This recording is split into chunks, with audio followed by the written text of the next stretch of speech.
Oke kawan-kawan, WhatsApp Ben, WhatsApp bro. Kali ini kita akan coba diskusi ya tentang bagaimana perawatan air pada kolam-kolam lele sebelum kita tebar benih. Tapi sebelum itu jangan lupa subscribe dulu men di sini men. Thank you men. Oke kawan-kawan, balik lagi di channel Agrismi ya.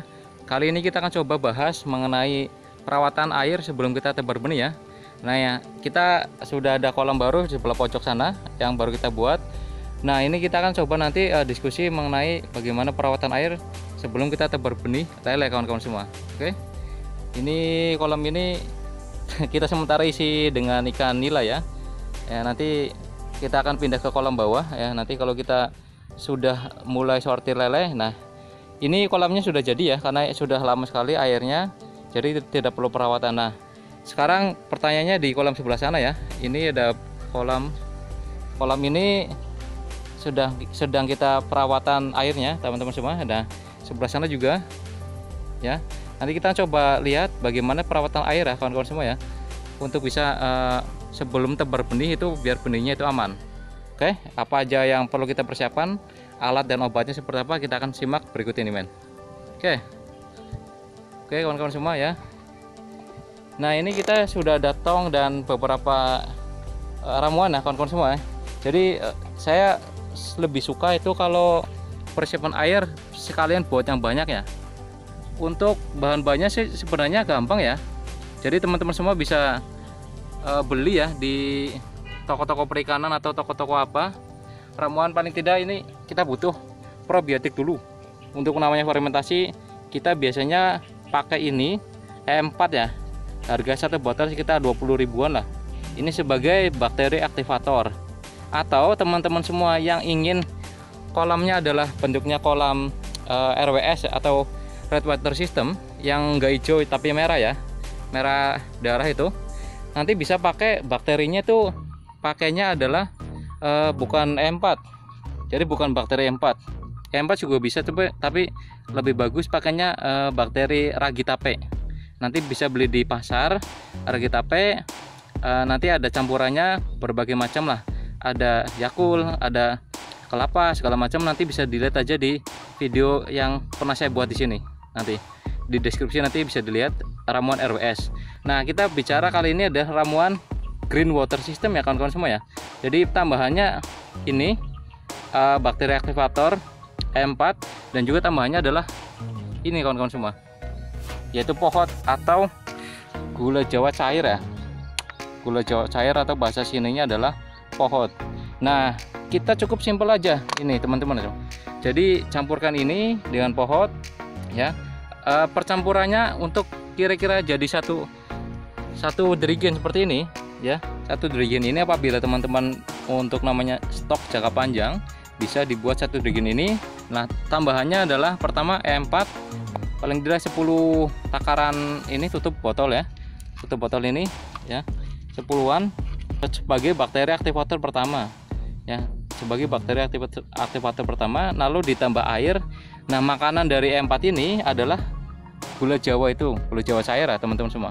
Tapi apabila teman-teman nggak ada pohot atau gula jawa cair, bisa pakai apapun asal manis, karena bakteri ini yang kita tabur di sini ini itu butuh makanan manis untuk bisa bertahan hidup. Bisa juga teman-teman tambahkan ramuan herbal lainnya.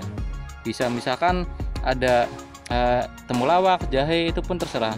Itu hanya additional aja lah untuk namanya menjaga daya tahan tubuh.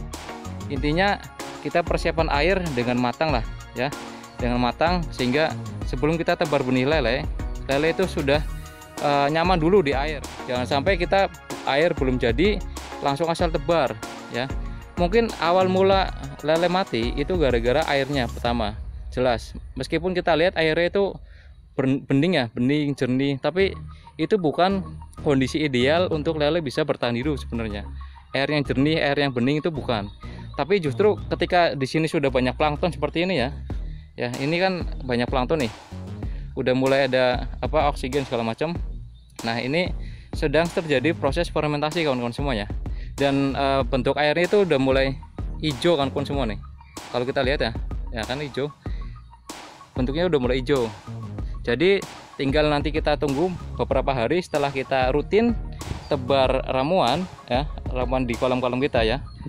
Lalu nanti tunggu aja beberapa hari sampai ramuan itu larut di semua sisi air kolam kita. Pertanyaannya ya kawan-kawan semua ya, kadang ada yang tanya teman-teman ya, Bang ini gimana sih sebenarnya sejak kita campurkan M4 sama pohot atau gula Jawa, dan ini nunggunya berapa lama sebenarnya? Oke, jadi proses fermentasi itu paling nggak sebenarnya 24 jam ya, kedap udara paling minimal 24 jam. Tapi kalau menurut saya itu sepengalaman kita di sini ya, semakin lama semakin bagus. Jadi paling tidak untuk satu durian ini kita biasa minimal endapkan antara 1 sampai 2 minggu, 14 hari lah. Nah sekarang pertanyaannya lagi ya, kalau kita sudah jadi Bang, ini Bang air sudah kita isi. Nah nanti treatmentnya gimana untuk namanya penaburan awalnya kepada kolam lele kita, berapa dosisnya ataupun intensitasnya seberapa sih sebenarnya? Nah untuk pertanyaan itu sebenarnya kita tidak ada ukuran pasti ya, karena ini kan banyak bahan organik ya kawan-kawan semua ya, jadi bukan semacam zat kimia. Nah makanya ukurannya itu standar sebenarnya nggak ada, pakem ukuran bakunya nggak ada. Kolamnya misalkan ukurannya adalah ini ya, 2 meter kali 4 meter lebih nih kawan-kawan semua nih ya kan, 2 meter kali 4 meter lebih. Nah itu kira-kira berapa, airnya juga ketinggiannya berapa, misalkan 60 cm tingginya. Nanti bisa ditambahkan satu wadah ini ya, taburkan 1 kali sehari, mipil aja pelan-pelan, bisa 1 kali sehari nanti. Nah nanti ketika lele sudah masuk, itu pun kita tetap bibis dengan ramuan ini teman-teman semua ya. Jadi kita ambil sebelum ngasih pakan, bibis pakai ramuan ini juga. Akhir kita coba praktekkan ya, ramuan yang sudah kita buat, sudah kita campur dan fermentasikan selama beberapa minggu, kita akan coba tambahkan aja, karena pada dasarnya ini kolam sudah kita treatment beberapa hari lalu ya, dari air bening sampai sekarang sudah mulai proses fermentasi, ada bakteri ya. Lalu kita akan coba tambahkan aja nggak apa-apa.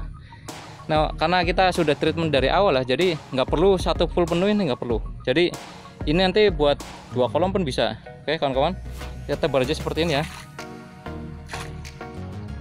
Oke, nah, lalu kita pindah ke kolam lainnya teman-teman. Oke, kolam ini nih.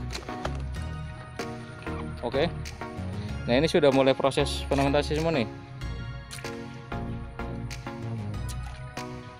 Oke kawan-kawan semua, sebelum kita tebar sebenarnya nanti usahakan posisi tebarnya juga harus benar ya teman-teman semua. Jangan tebar pada saat terik matahari ya, usahakan pada saat pagi atau sore seperti ini ya. Ini menjelang sore nih, sore menjelang malam nih ya, sore seperti ini kan matahari sudah redup, sehingga nantinya di sini itu oksigennya itu tidak terlalu panas ya, karena kalau panas bibit kecil otomatis juga akan langsung ngedrop lah teman-teman semua. Jadi seperti ini treatment dari kita. Nanti kita akan coba tebar benih ya, kita lagi nunggu benih untuk datang ke kolam-kolam kita nanti insya Allah, kalau nggak minggu inilah.